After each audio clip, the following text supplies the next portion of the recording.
Relax and to loosen up a little bit.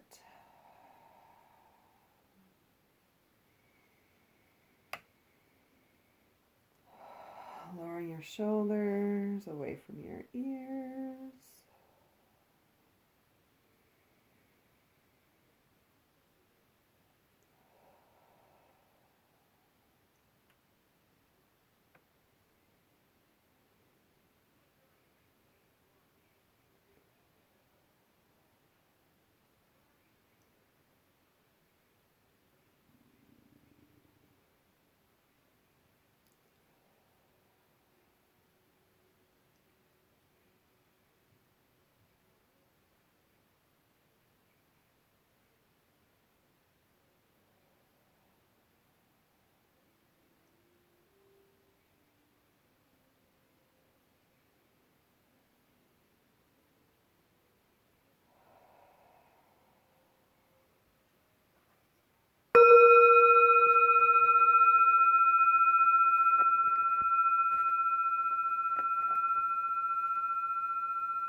Find your own healing places.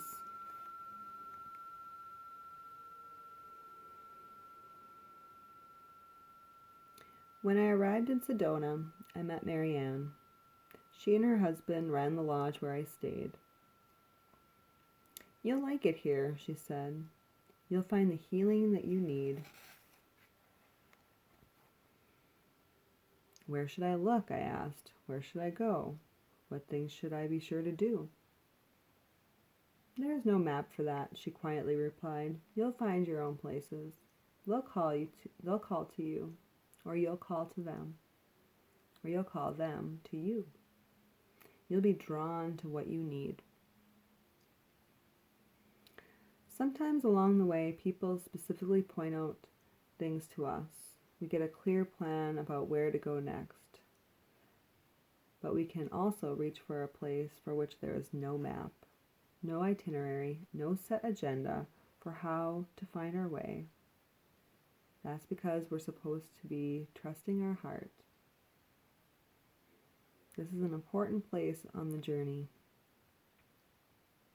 It tells us we are now living from our heart, and that's the lesson.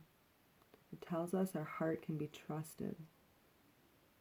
It's a time of joy, a time of trusting what we've learned and what we know, a time of trusting the universe and discovering that trust is well placed. You don't need to be shown what to do next. Your heart and soul will lead the way. You'll learn to tell when something is right and when something works. Learn to find places of healing. Learn to find people, places, events, and rituals that work for you. Don't worry about how to find them or wait for someone to point them out. They'll call to you, or you will call them into your life.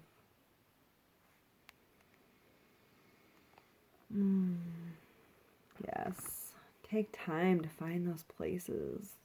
And they all vary from time to time and season to season. Right now in summer, you might feel called to go to the water or go in the woods. In the fall, you might want to go into the woods and see the leaves falling. In the winter, you may want to go snowshoeing or skiing and go playing in the fields and seeing the white, beautiful snow, the iced over river. And then spring, watching everything come back to life after it was hibernating and sleeping under the snow. Finding those places that are healing to you, finding those people. And just, it's amazing how when you're just open to receive that and to be open to that healing, the things that come into your life, the things that fall into place in a day where you're like, I didn't even expect to do that. I'm really excited. That was so great. Things that call to you, things that just, I don't know, I'm driving and I look up, I go, oh, Thank you, God. There's an eagle soaring, and those always speak to me.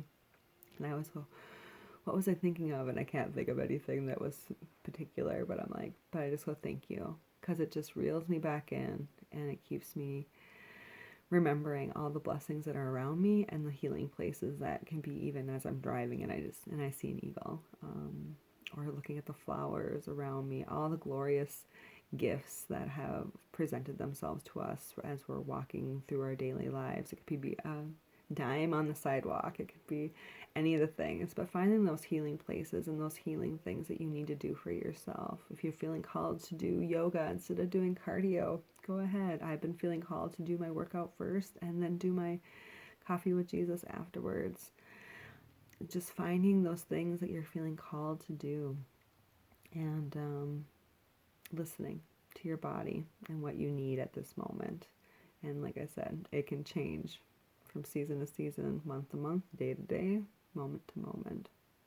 Be kind and give yourself grace. Love yourself and know that you are supported and that there are healing places all around you. You just need to be open, and they'll either come to you or you'll go to them. Have an amazing day full of beautiful miracles and beautiful goodness.